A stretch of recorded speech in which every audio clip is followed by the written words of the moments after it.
at pag-asa. Laban, Laila, Laila de Lima. Ating ipanalo ang laban ng Pilipino. Tunay na pagbabago, walang patayan at panggagancho. Maayos na sitwasyon, maulad na nasyon. Inuuna ang bansa, hindi China o ganansya. Nakapwesto sa gobyerno, dapat hindi dorobo. Laban, Laila, Laila de Lima. Ating ibalik ang hustisya at pag-asa. Laban, Laila, Laila de Lima. Ating ipanalo ang laban ng Pilipino. Kung nais natin ang liwanag ng bukas, tayo na't lumaban, ibalik ang hustisya. Kung nais nating sumulong ang bansa, tumindig, kumilos, lumahok at magpasya. Laban, Laila, Laila de Lima. Ating ibalik ang hustisya at pag-asa. Laban, Laila, Laila de Lima. Ating ipanalo ang laban ng Pilipino. Laban, Laila, Laila de Lima. Ating ibalik ang hustisya at pag-asa. Okay, Diyos marahay na hapon po sa indo mga tugang. Ay medyo mauran-uran, ingat-ingat po kita, oras ng uruwian. Nag-uuran-uran, magdara ng mga pananggalang ta dipisil po dahil magparapa tagi-tagiti. Dahil magparapa ambon-ambon dahil mahirap yan. Kaso bago pa yung ano na yan, uran-uran na yan. So, Hindi China o ganansya, nakapwesto sa gobyerno. ingat-ingat kita, kadakol ka mga nagwayayaba-yaba dyan sa luwas. Kadakol ka nagyayaba-yaba dyan sa luwas na umuuran-uran ng mga aki. Oh, ayan, ito na. Yan na naman po kita sa oras na programa, Bareta, Aksyon, Impormasyon, Monday to Friday, alas 5 hasta alas 6 nin pagkabanggi. Ano ba yan? Marcos Sara, top public cause, election survey sa US of A. Doon lang yan. So, ano ba yan? Kung nais nating sumulong ang Nabakunahan ng Sputnik Light. Johnson, okay na sa booster. Ay, ganun ba? Yung mga nabakunahan na sa Sputnik Light. Johnson, okay na sa booster. According to FDA Manila. Ganun ba? Di ako pala pwede na magpa-booster. Labor inspection, pansamantalang sinuspende ng Dolly ngayong Disyembre. Bakit? Bakit ba din na sinususpende? Ayan, ano pa yan? Itong swerte tayo dahil kaski paano nagdala ng karangalan ng satuyang si Beatrice Luigi Gomez as sa yung top 5 sa Miss Universe. panalo ang laban ng Pilipino. Robredo grateful for support of Cebu local party even it did not pick Kiko. Ay, ganun. Sitwasyon, maulad na nasyon. Inuuna ang bansa, hindi China o ganansya. Nakapwesto sa Philippine government prepares for tropical depression. Ayan po. Talagang Philippine government magpreparar po kita sa ining tropical depression. Dipisil po, dipisil mag-ingat-ingat po kita. Ayan po. Laila de Lima. The Philippine government prepares for tropical depression according to Odette. Odette. Ayan si Odette na pala. Letter O na pala kita. Sana po maubos-ubos na ito before tayo bagong taon. Manila, Philippines, the government is preparing for the tropical depression Odette, which may enter the Philippine area of responsibility on Tuesday evening. Naku po, wag naman sana. Let us pray po. We have to help in praying na sana ining si tropical depression Odette ay malusaw po dyan sa karagatan na wag naman sana maglandfall dito sa atin. Acting spokesperson and Cabinet Secretary Carlo Nograles on Monday today assured the public that the government is closely monitoring the developments of the tropical cyclone.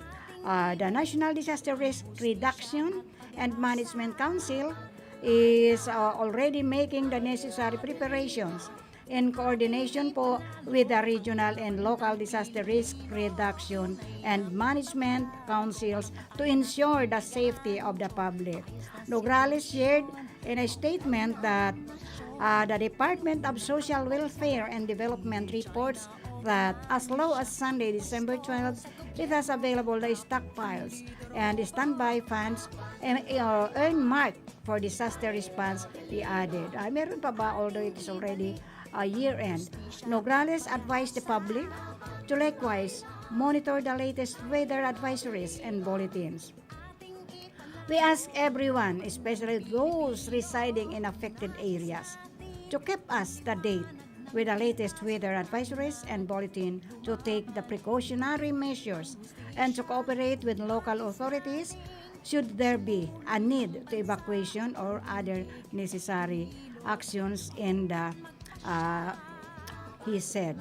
Based on the Philippine Atmospheric Geophysical and Astronomical Services Administrations, the PAG-ASA, track and intensity for forecast Monday morning, Odette will traverse the central part of the Philippines and may affect Visayas, large portion of Mindanao, and several provinces here in Southern Luzon. Ang Southern Luzon po kita po yun, ebanan po kita digdi. So, we must prepare. PAG-ASA added that Odette will intensify into a tropical storm and will enter the Philippine area of responsibility on Saturday, on Tuesday. Ayan po. Ayan. Hindi China o ganansya, nakapwesto sa gobyerno, dapat hindi dorobo. Okay.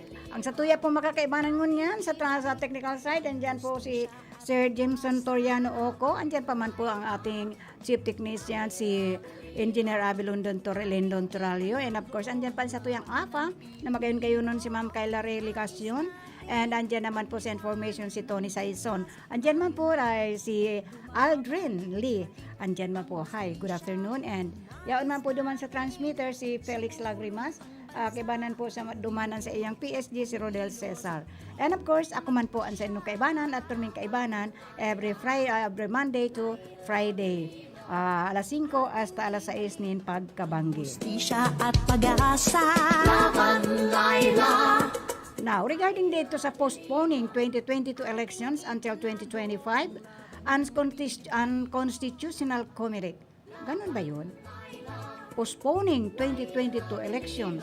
Wag naman until 2025. Yes, it is very unconstitutional. Wala po yan sa konstitusyon. As ang sabi ng COMELEC. Ating ipanalo. Manila, Philippines, postponing the conduct of 2022 elections until 2025 would be unconstitutional. Commission on Elections spokesperson James Jimenez said Monday. Talagang it must be there is no extension of the higher position. So it is unconstitutional. Tapos sinabi rin po ni James Jimenez, the spokesperson of COMELEC. Jimenez was reacting to a petition reportedly filed by the Coalition for Life and Democracy. Why? They must not be. It is under a constitution. For the democracy to hold the May 2022 polls until 2025 due to the COVID-19 pandemic. Oh, nakakuha kayo ng kadahilan, ha? That's not good. Ang COVID natin is very, under control na po ng konti. It is not very rampant anymore. So, no need ining coalition na, ining democracy na move the 2022 elections to 2024. Dahil dito pwede to 2025.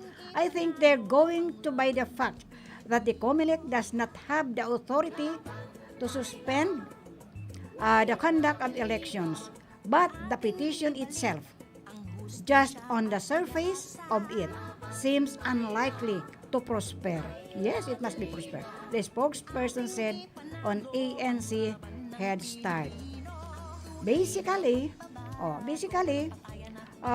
saying that we are going to go against the Constitution and just not hold elections this year. right? Yes. Basically, that would be unconstitutional. It is very much unconstitutional to move the election to 2025. According to Jimenez, the COMELEC may suspend the elections but only for short periods and only when the conditions for free and fair elections do not exist. Yan. Pilipino kung Well said. I think those particular criteria do not exist right now. So I don't see any justification for granting this sort of petition. Of course, that's entirely on the Commission on the Imbank. If it is ever gets them, he pointed out. Jimenez also noted that the petition is problematic. Yes, maybe they have a problem on their sa organisasyon ninda, sa lineup ninda. Again, the petition is asking for the elections to be postponed all the way to 2025, essentially meaning that they just want to forego the elections entirely. No, that must not be. This is problematic for two reasons.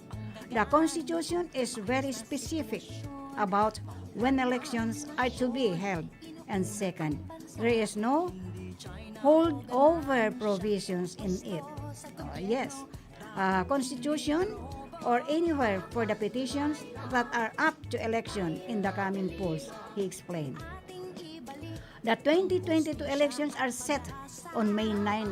Campaign period for national and local positions will start on February 8 and March 25 respectively.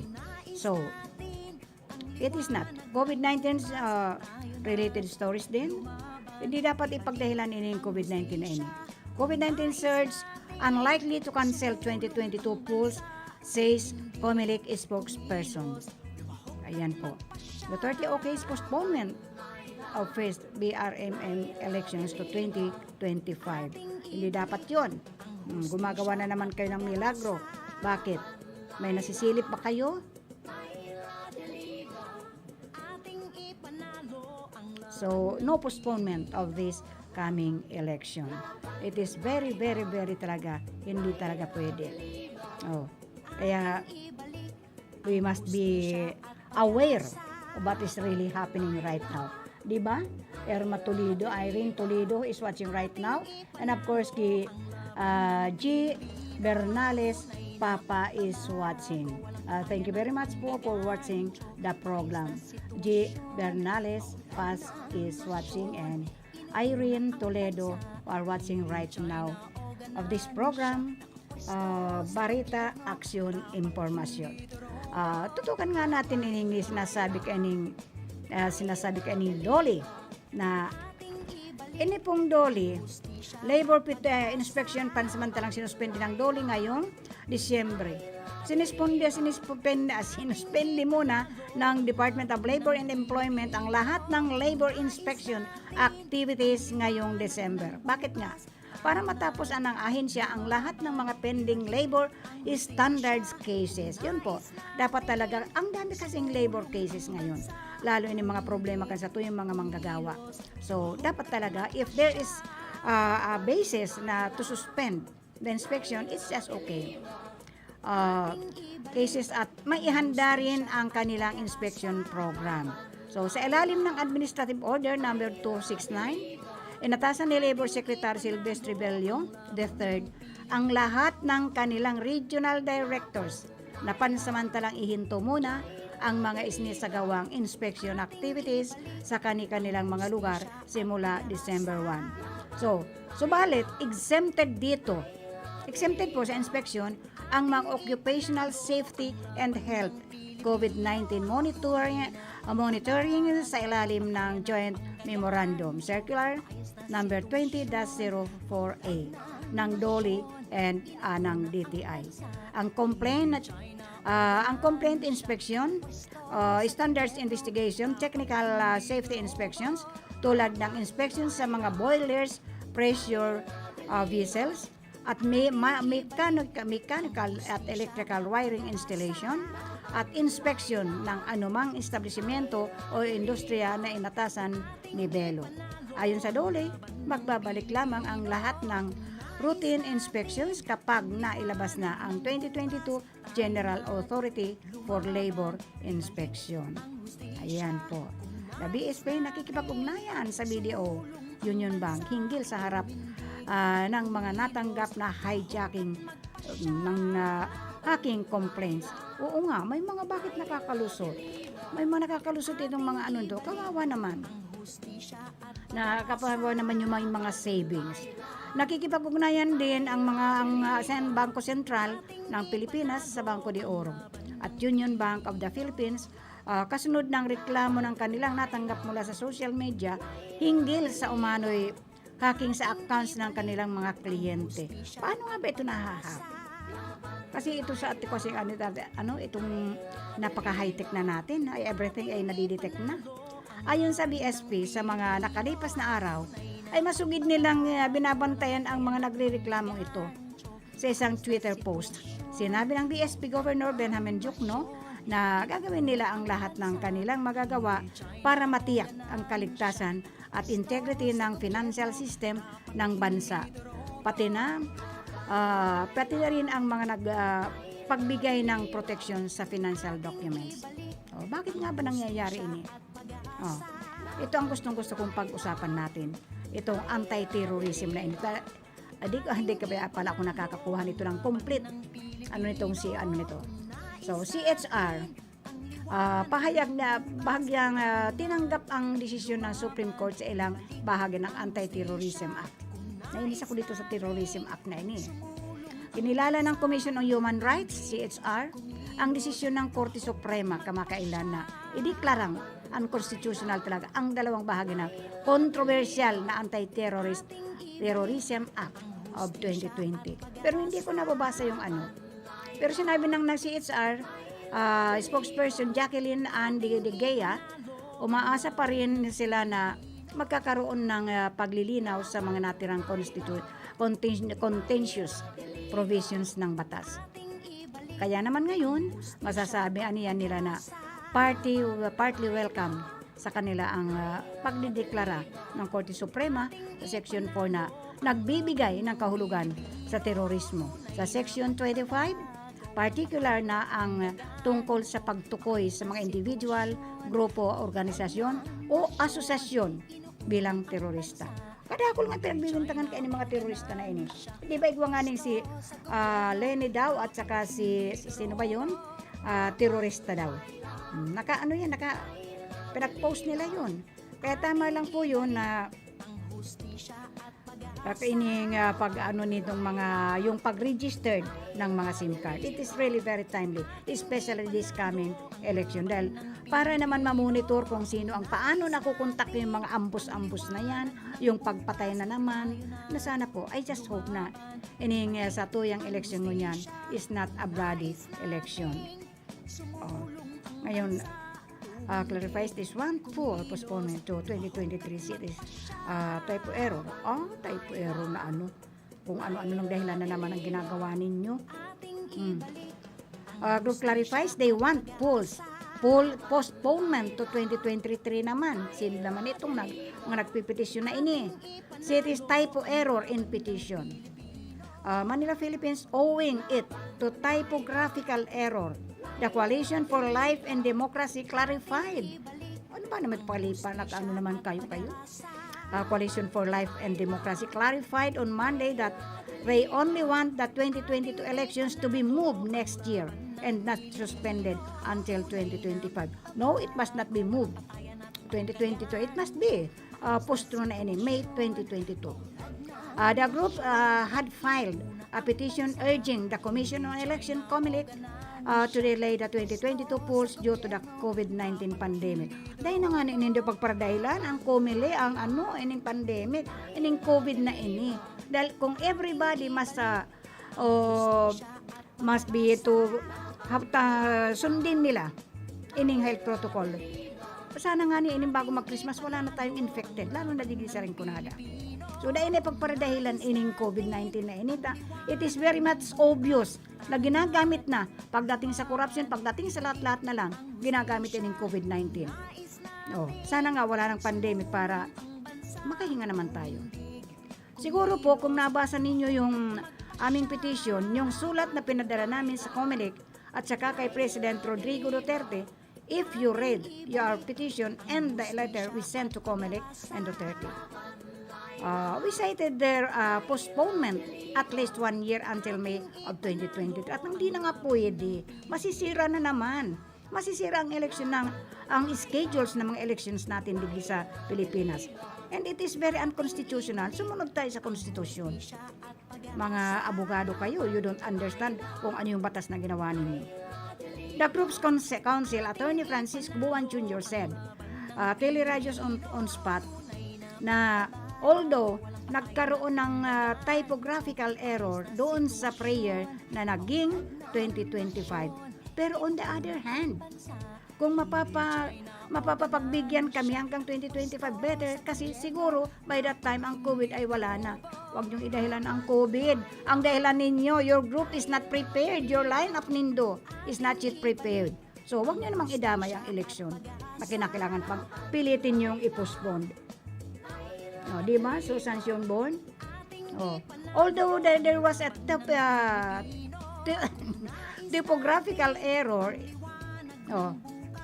it became 2025, but on the other hand, it is our petition would be granted 2025 would be better because by that time, wala ng COVID-19.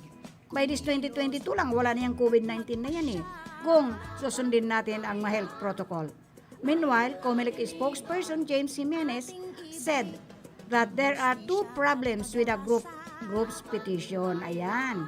Number one, again, it is an constitutional mandate to conduct elections every 3 years. And if it is like next year, it's not 3 years as mandated by the Constitution, said Jimenez on the same program. Ayan, ang madami ninyong katuwiran. Siguro hindi sila handa. Sir James? Hindi pa siguro handa ang lineup nila, kaya ayan, pinipilit nila. Pangalawa, ang problema niyan, walang holdover provision ang ating Constitution. So, since magtatapos ang mga termino ng mga incumbent officials natin sa June 30, who's gonna run the country? Yung appointee nila or yung appointee na gusto nila? Hindi pwede yan, he added. And number two, the second, there is no hangover provisions in our Constitution. So, since the terms of the incumbent officials end on June 30, who's gonna run the country? Wag yung appointees nila or the appointee that they want. It is not allowed in the provision. So, for Jimenez, the group's qualifications is political. Yes, it is again political reason. I reject the idea that this is a political because this is very political. So, I think we should see to this for what it is. He is stressed. Meanwhile, Buwan said that they are an political group and do not aim to extend Duterte's rule. Ayan pa, why are you following order? It is a constitution, under constitution. We are a political and it is only our desire to give protection sa buhay at sa health ng ating mga mamamayang Pilipino, to lives and health of Filipinos. O yung daming dahilan, ay sinabi ko na, huwag niyong gamitin naman itong COVID-19. It is your own. Personal na naman itong ginagawa ninyo. Buwan mas ay spokesperson of Mayor Rodrigo Roa Duterte National Executive Coordinating Committee, a group backing the chief executive. Ayun, maliwanag na maliwanag. Postponing 2022 elections until 2025, it is very much unconstitutional. Ayan, COMELEC teaming up with YouTube for verification of candidates channel. So, wag na ninyong i-insist yan. Wag na ninyong i-insist that it will not be. Ito rin si Escamero Moreno. To BSP explain why pictures of the heroes on 1,000 bill replaced. Ayan, bakit nga na naman pala? Pinalitan na naman yung sa ating 1,000 bill? Ay, wag naman ganon. Okay, thank you also to Elma who is watching the program, and of course to Marilyn Alvar Orbon. Thank you very much to all those watching the program via live streaming, and of course those who are listening from their transistor radio. Again, hanap buhay muna tayo, Sir James. Ting ipanalo ang laban ng Pilipino. Laban, Laila, Laila de Lima. This time check is brought to you by Senator Leila de Lima. Ang oras na ini, dara po sa Indukan Losenya Electrical Supply para po sa mga dekalidad na electrical product. Day po kalingawan, Losenya Electrical Supply. Losenya Electrical Supply, madaling makukuha, aranisa na sa Barangay Holcan, San Francisco, Iriga City. Owned and managed by Engineer Meneleo Losenya. Ang oras na ini hatod sa Indukan Kape ni Manoy. Ang kape kan mga Bicolano, pampakondisyon, pampakusog, pampahuben, Kape ni Manoy. Ang oras na yan, atod sa Indo ni Mr. Julio Victor Marlo Sigera, President, Sigera Technological Colleges, Iriga City. Para sa edukasyon di kalidad, Sigera Technological Colleges. Ang oras na ini hatod sa Indo ni Honorable John J. Fortuna, Municipal Councilor, Nabua, Camarines Sur. Ang porsyon na ini hatod sa Indo ni Kagawad Melnan Robles Moralio. Basta kidaday, hayahay ang buhay.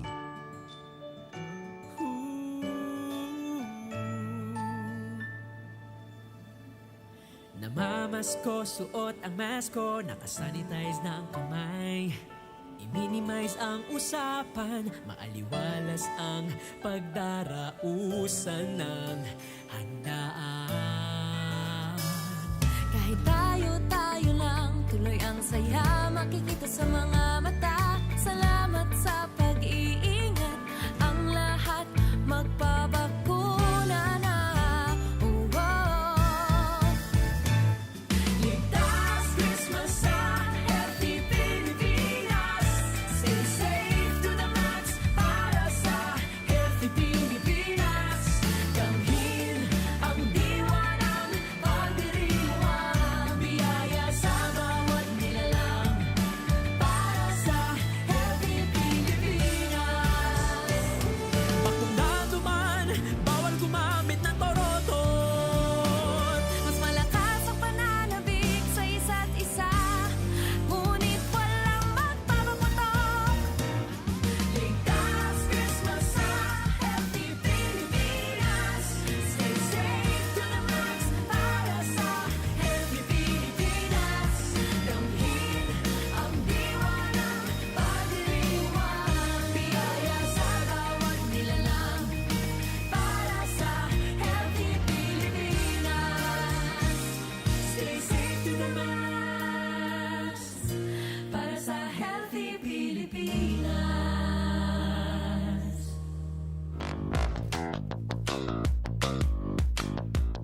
Nanlalabo na ba ang inyong mga paningin? O kailangan mo ng proteksyon laban sa radiation? Ano pa ang hindi hintay nyo? Pumunta na sa The Vintage Optical. Ang optical para sa lahat. Visit us at the ground floor, Gaisano Capital, Barangay San Roque, Iriga City. We offer free computerized eye examination. Free frame. Lente lang ang babayaran. Starts at 999 complete eyeglasses with anti-radiation lens. The Vintage Optical, the widest selection of optical signature frames and sunglasses. The Vintage Optical, ang optical para sa lahat.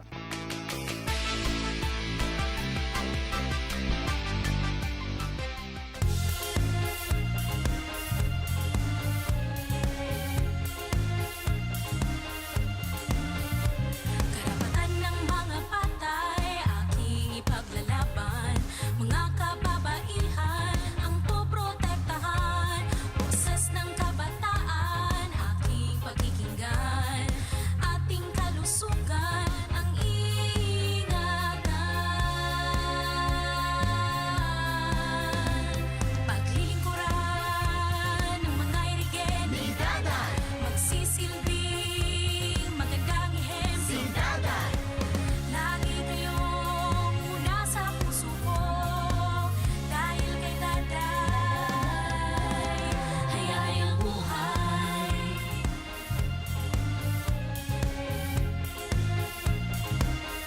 isa po sa mga natulungan ng kidney care. Ma'am, pangalan po natin at taga saan po tayo? Ako si Winnie Di Mayuga. Ako ay 58 years old. Ako talaga ay napakahilig sa maalat. Lahat ng kinakain ko, gusto ko talaga maalat. Ay ako'y nakaramdam ng kakaibang pakiramdam, kaya ako'y nagpa-check up sa doktor. Ay nagpa-request sa laboratory ng creatinine ko, pa-check upan ko daw. Ay naku po, pagkataas. Above normal Ngayon, ako muna yung nag-pray kay Lord. Ay itong si Lord, napakabuti. Nagpadala siya ng tao sa akin na nag-aalok nitong kidney care. Ay agad-agad ay aking sinubukan ito. Ngayon, nung isang buwan, ay napakagaling ng kidney care na ay normal na ang aking creatinine Salamat din sa kidney care. Ang kidney care ay mabibili sa Mercury Drugstore at mga suking butika.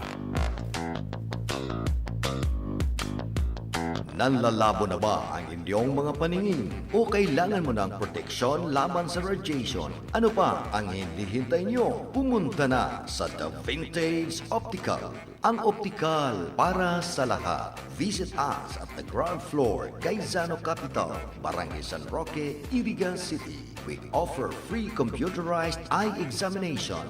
Free frame. Lente lang ang babayaran. Starts at 999 complete eyeglasses with anti-radiation lens. The Vintage Optical, the widest selection of optical signature frames and sunglasses. The Vintage Optical, ang optical para sa lahat.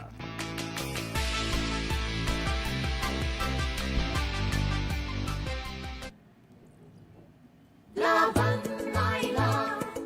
Laila de Lima.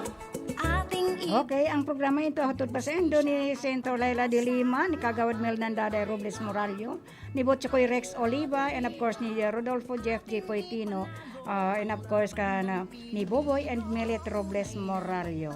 Hello also to Cheryl and Beauty Salon, to Toding and Cheryl Castroverde Aquiler, and of course sa Mama Betty's Farm, Oned Manis Marisol Bondal, and of course ang Saranghe Motor Parts and Services, owned and managed by Mr. and Mrs. Marvin and Tess Dagonowan Rason. Hello also to Architect Salude and family, and also to Engineer Stephen Edith Andalis, Congresswoman Jose Alfortuno, and of course kay Ate Marie Cuadrante. Hello also to Irene Toledo and Gia Bernales Pa, Susan Sumborn, and Hilma Nahan, Marilyn Alvar Orbon, who is watching the program right now, and of course those who are listening from their transistor radio. Okay, padagos po kita. Pakinggan nga natin yung sinasabi ni BP Lenny Robredo regarding kay Senator Laila de Lima. Kay Senator Laila de Lima, may hustisya. Si Senator Laila, ang tanging dahilan kung bakit siya nasa kulungan dahil isa siya sa pinakauna at pinakamatapang na tumindig laban sa patayan. Ipinaglalaban niya ang buhay at karapatan ng mga Pilipino. Ipagpapatuloy niya ang laban na ito sa susunod na Senado. Karangalan kong mapabilang sa hanay natin si Senator Laila. Kay Senator Laila de Lima, may hustisya. Ibalik ang hustisya. So, ibalik natin ang hustisya. Talagang, if not for Senator Laila de Lima, patuloy tayong ang satuyang bansa ay mayo ng hustisya, mayo ng katwiran, mayong tagapagtanggol, wala tayong tagapagtanggol ng mga nasa baba. Eto, basahin ko nga ini isang mensahe na naman na medyo nakakapagtampo po. News release and dispatch. De Lima slams DOJ's opposition to her bid to record campaign materials inside detention. Detention calls it the height of prosecutorial persecution. Ano ba naman ini? Nakikiulay yung tao. Siyempre, she is a very qualified candidate for senator. But ayaw payagan. Ano ba naman ini DOJs? Wala na ba kayong ibang maisip? You are just following one person, or you are just serving one person? What really happens? Bakit naman ang isang kandidato have the right na mag-record ng kanyang campaign materials inside the detention because nga she is in-house detention? Ay bakit hindi nyo papayagan na mag-record man lang, gumawa ng campaign materials sa kanyang detention house? Oh, ano ba ito? Calls it the height of prosecutorial persecution. Yan po ang hinaing ngayon ni Senator Laila de Lima. Bakit ayaw payagan? Opposition Senator Laila M. de Lima deplored the unfair election practice being perpetrated by the government after the Department of Justice. Prosecutors have pinag-block her request. Ano ba yan? DOJ. Why did you block the request of Senator Laila de Lima to record material inside detention quarters for her bid for re-election? Ano ba yan? Talagang wala tayong hustisya? Ito po, mga kababayan, mga kaihimanwa, mga kapatid, lahat-lahat ang nakikinig. Yung inaabot ng broadcast na ini. Arog na talaga kita kainin. Wala nang hustisya. May pag-asa pa ba ang ating nasyon? Kung hindi tayo mapapalitan ng mga namumuno. Election comes, please. You have to vote for your conscience. Bumuto tayo sa naiintindihan natin. Huwag naman tayong sinusupil na tayo lahat. De Lima, the most prominent political prisoner. Ang pinakamataas po na nakakulong ngayon. The most prominent political prisoner under the Duterte regime. Stressed that the law allows her to run for election and that there is no law that prohibits her campaign. Ipapaano ko nga pala dito na yung sinasabi ni attorney, sino na nga ba yun, na may right po. Wala pong batas na magpipigil kay Senator de Lima na hindi kumandidato. Ayan na nga po ngayon, nakapag-file siya sa iyang kandidatura. Ayaw namang payagan na gumawa ng any. Ayaw siyang pagawin na may record material inside the detention quarter. So, paano ba siya mangangampanya? Bawal naman siya palabasin. So, mag-isip-isip po tayo lahat. Kung ang satuyang, the most prominent political prisoner na si Senator Laila de Lima, na ipakulong. Si isa senator, pero ipinakulong. How much more tayong mga nasa baba? Walang pagkakaiba ito doon sa war on drugs. Ang mga napatay lahat mahihirap. Lahat nasa mga laylayan. Nakuapit patalim po sila because walang trabaho, naghihirap. Ano bang batas meron tayo? Ano bang hustisya meron tayo? So, the DOJ says that si Senator Laila de Lima is asking for a special treatment and that the fact of being charged already set below the standards reserved by society for upright citizens. Hindi ko na talaga maintindihan, although hindi tayo abogado. This is the height of prosecutorial persecution being perpetrated by the DOJ, panel of prosecutors. She's already at a disadvantage as it is, campaigning for from jail, due to the fake charges evidence fabricated by the DOJ. Ano pang hustisya meron tayo? Only to be further prevented from recording materials from the legitimate bid for re-election. Yun po ang sabi ni Senator Laila de Lima. She is not asking for freedom. Hindi naman siya humingi na palayain siya. She is not asking for freedom to campaign outside of prison. That the DOJ would oppose a simple request for the taking of campaign video and audio inside prison is plain proof of unfair election practice being perpetrated by the government. So, especially now that Duterte is also vying for a senatorial post. Ganun na ba? Ganun na ba kakapal? Ganun na ba kakapal ang ating mga nasa administration? Ganun na ba kagahaman? Ganun na ba pati DOJ? Hindi nila iniintindi? Lahat na ba hawak ng isang tao itong ating mga opisyalis ng ating administration? De Lima has earlier asked the Muntinlupa Regional Trial Court 256 to allow her campaign team to take her photos and videos inside her detention at the Philippine National Police Custodial Center, Camp Crame. within the period of December 27 to December 30th. Yun po ang pakiusap lang niya, na mag-tape man lang siya, mag-record man siya, or mag-photo, o mag-picture para sa campaign materials niya, this election of May 2022. Bakit ayaw payagan? Bakit ang iba? Ano ba yan? That is our justisya. Yan po ang justness natin ngayon. No justice at all. So para maibalik ang justice at pag-asa ng ating bansa, huwag kalilimutan po si Senator Laila de Lima. She is the only one standing. Siya ang the bravest na kaya magreklamo about human, about justisya, about justice. This request is absolutely necessary to give full meaning to the electoral process, as these photographs and videos will be used for the candidacy of de Lima. The senator's motion. Yan po yun. So, in a comment opposition with manifestation on the de Lima's motion filed before branch 256, the DOJ asked the court to deny it because he is not in similar situation as with other candidates. Talaga po, ibang sitwasyon ng ibang kandidato. Because si Senator Laila is staying inside her detention house. Samantalang all the candidates are all outside. They can move freely. Ba't ito lang pakiusap ni Senator de Lima na payagan siya na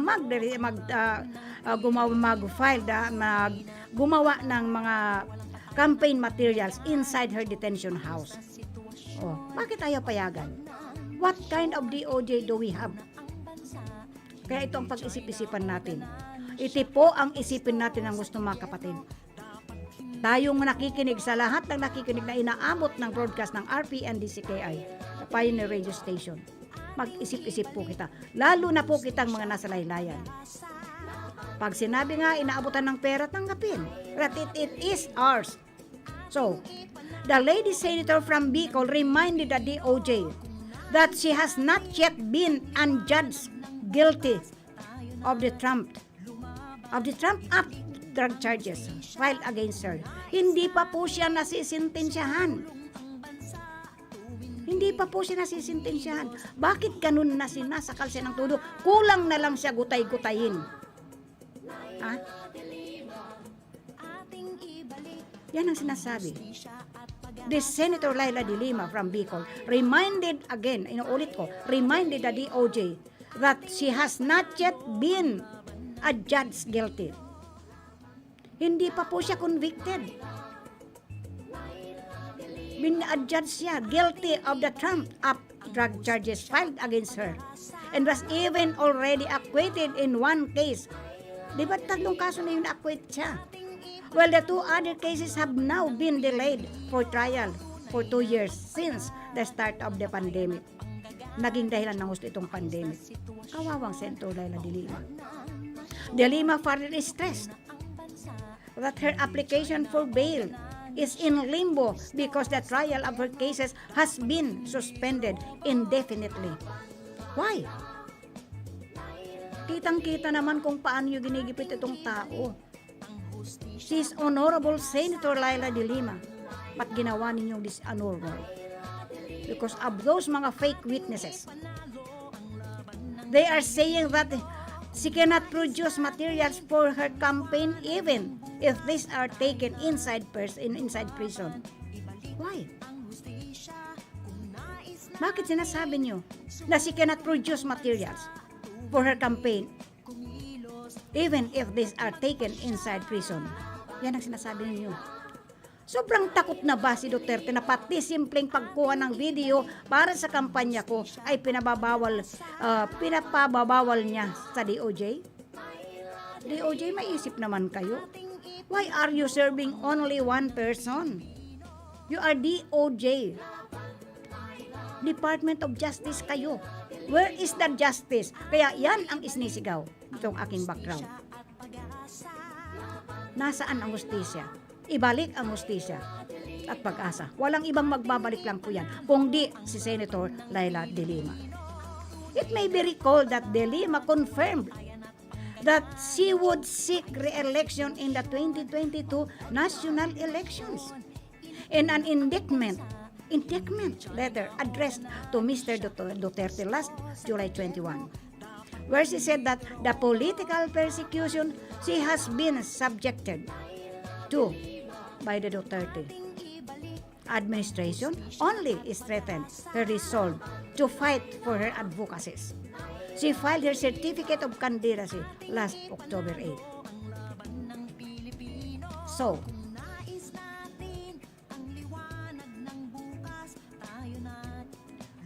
nakukunta nga ining ibang mga pinagigibo ni Senator Laila de Lima.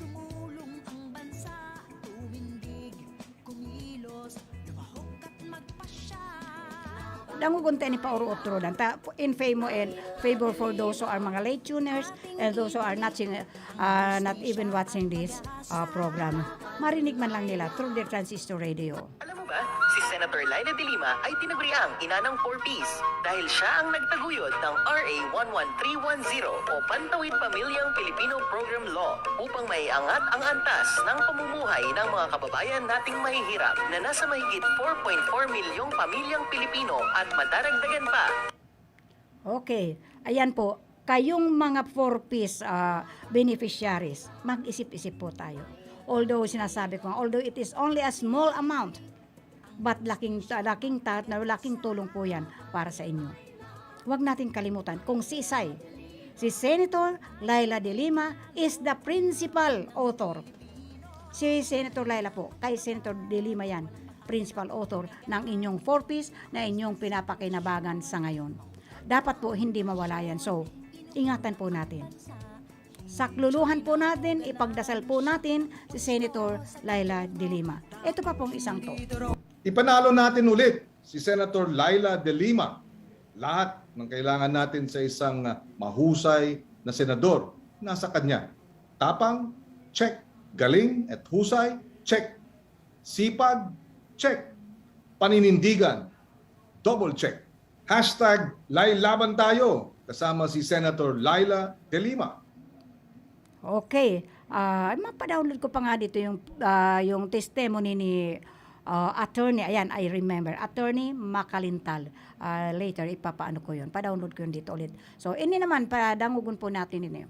Salamat kay Senator Laila de Lima sa pagtaguyod niya ng RA 11315 o Community-Based Monitoring Systems Act, ang sistemang tutugon sa mga pangangailangan at problema ng mga komunidad at mga barangay. Oh, yan. Kasi ayan ang maraming pangangailangan po ini. Ang pangangailangan ng mga nasalaylayan ng mga barangay. Ini po ang RA 11315, Community-Based Monitoring System Act. Oh, saro-saro unta ini tang maintindihan ta. Ini pang saro ini pagdanggunta. Maraming salamat kay Senator Laila de Lima ang nagsulong ng RA 11291 o Magna Carta of the Poor Act. Sapat na pagkain, pabahay, disenteng trabaho, maayos na edukasyon at kalusugan para sa mga kababayan nating mahihirap. Oh, so ini ang Republic Act na ginagawa ni Senator Laila de Lima. Lahat po ito pang nasa laylayan. Lahat po ito in favor for those who are. Kasi makapoverty po kaya si Senator Laila de Lima. Makamahirap po siya. She is not making a Republic Act para sa mayayaman. Puro po sa satuyang mga nasa laylayan. So, tulungan tapo siya, ipagdasal natin siya nang madagdagan po ini mga Republic Act na ini-sponsor siya, na siya mismo ang principal sponsor. Isa pa ito. Si Senator Laila de Lima rin ang nagsulong ng RA 11350 o National Commission for Senior Citizens Act. Dagdag benepisyo at pagtuon ng pansin sa mga pangangailangan nila lolo at lola. Ilan lamang yan sa mga kapaki-pakinabang na batas na naisulong dahil kay Senator Laila de Lima. Sa mahigit 5 taon ni Senator Laila, marami na tayong nagawa.